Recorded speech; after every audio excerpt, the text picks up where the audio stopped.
Selamat datang di Trivia Viral. Channel kami mencakup analisis dan rekap terbaru tentang acara TV dan film, serta cerita dan fakta menarik. Duduk, santai, dan subscribe ke channel kami jika Anda menikmati video kami sejauh ini.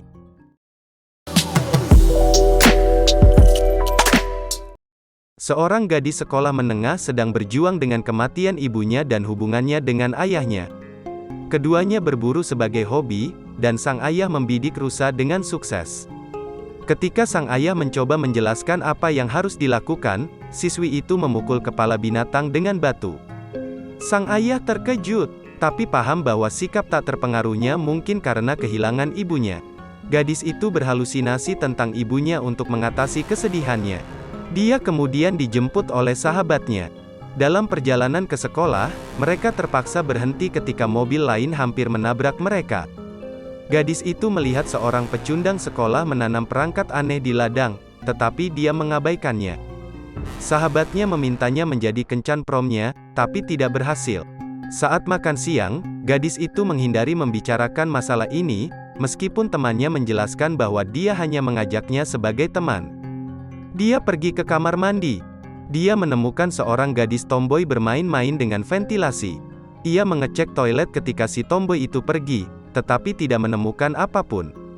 Terjadi beberapa ledakan di seluruh kota. Insiden di sekitar kota ini berhasil membuat polisi sibuk. Sebuah van tiba-tiba menabrak kantin sekolah. Di dalam van adalah pecundang yang dilihat gadis itu sebelumnya. Dia bergabung dengan 3 orang yang bersenjata. Ada si pemimpin kelompok, si tomboy, dan penyendiri sekolah lainnya. Video ini disponsori oleh QD, platform terbesar di Asia untuk mempertemukan siswa dan tutor. Daftar di QD sekarang. Pemimpin memerintahkan ketiga anteknya untuk menyerang yang lain dan memaksa mereka untuk tetap diam. Seorang siswa yang terluka berlari ke kamar mandi tepat saat si siswi hendak pergi. Sekarang si siswi sadar akan situasi yang berlangsung. Si penyendiri pergi memeriksa kamar mandi.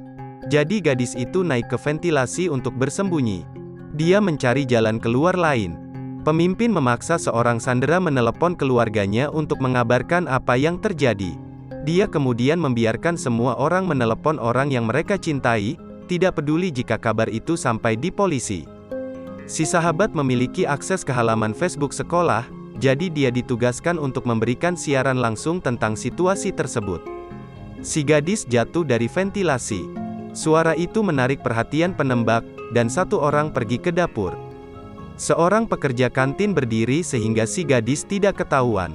Dia ditembak oleh si pecundang. Si gadis keluar dari dapur setelah aman dan memperingatkan siswa lain. Kapsek dan satpam pergi bertemu dengan si pemimpin. Si Kapsek mencoba menenangkan pemimpin. Pemimpin mengatakan bahwa dia melakukan ini untuk perhatian media. Ia lalu melukai Kapsek dengan fatal tetapi membiarkan si satpam melarikan diri. Dia mengolok-olok bagaimana si satpam tidak siap. Polisi akhirnya dapat mengkonfirmasi terjadinya penembakan sehingga sekolah kena lockdown untuk semua orang. Sheriff kesulitan mengoordinasikan respons terhadap penembakan. Sebuah ledakan di kantor depan sekolah mengakhiri polisi pertama yang datang. Si tomboy ditugaskan untuk mengamati kerusakan, tetapi dia bertemu si gadis. Ia tewas dalam pertarungan mereka. Setibanya di rumah pemimpin, seorang petugas polisi melaporkan bahwa si pemimpin telah mengakhiri hidup ibunya. Outlet media mulai melaporkan kejadian setelah melihat live stream. Pemimpin senang atas perhatiannya. Dia mulai memaksa siswa untuk meninggalkan tempat sembunyi mereka. Di satu kelas, dia menggoda seorang guru yang dia sukai. Dia memaksanya untuk membuka baju dengan mengancam akan menyakiti siswa. Si penyendiri melihat si gadis dan mengejarnya, tetapi dia ditaklukkan. Dia diborgol. Dia menjelaskan bahwa dia melakukan ini karena dia dibuli. Si gadis menyangkalnya dan berkata bahwa dia telah mengakhiri kehidupan sejumlah siswa yang tidak bersalah akan apa yang dialaminya di masa lalu. Kemudian gadis itu menghubungi sheriff untuk meminta semua orang berhenti merekam sekolah dan melaporkan kejadian tersebut. Ini agar para siswa dapat dengan aman evakuasi. Jadi sheriff mencoba menelepon pemimpin untuk mengulur waktu, tapi gagal. Pemimpin menuntut agar gadis itu mengungkapkan dirinya kepadanya. Dia mengancam akan melukai para sandera secara fatal setiap 5 menit berlalu tanpa kemunculan si gadis. Gadis itu kembali ke penyendiri yang telah ditangkap. Sebagai kompensasi atas apa yang telah dia lakukan, si penyendiri setuju untuk menjebak pemimpinnya. Dalam kekacauan berikutnya, si penyendiri tewas dan sahabat gadis itu terluka. Gadis sekolah membawa sahabatnya pergi ke tempat yang aman.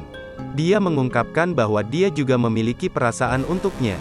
Sahabatnya memperingatkan dia bahwa van di kantin penuh dengan bahan peledak. Sementara anak buah lainnya dikirim untuk menyingkirkan gadis itu. Namun dia ditembak oleh ayah gadis yang mengambil posisi di luar sekolah. Kemudian gadis itu membajak live stream dan mengejek pemimpinnya, mengatakan bahwa dialah yang akan diingat orang. Marah, si pemimpin mengatur agar van meledak. Dia kemudian melarikan diri dengan hanya satu sandera dan bahan peledak. Si siswi memindahkan van agar meledak di tempat parkir kosong. Dia kemudian ditangkap oleh tim SWAT dengan tidak sengaja. Ia bertemu dengan sheriff dan diberitahu bahwa si pemimpin telah terjebak dalam ledakan dan menderita luka fatal.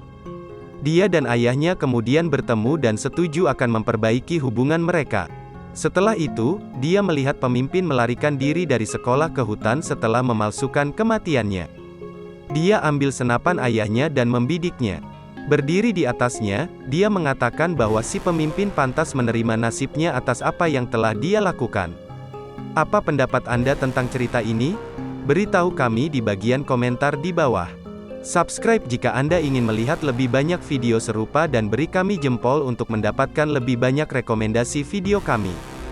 Jadilah yang pertama menonton video terbaru dengan mengklik ikon lonceng. Sampai jumpa di video berikutnya.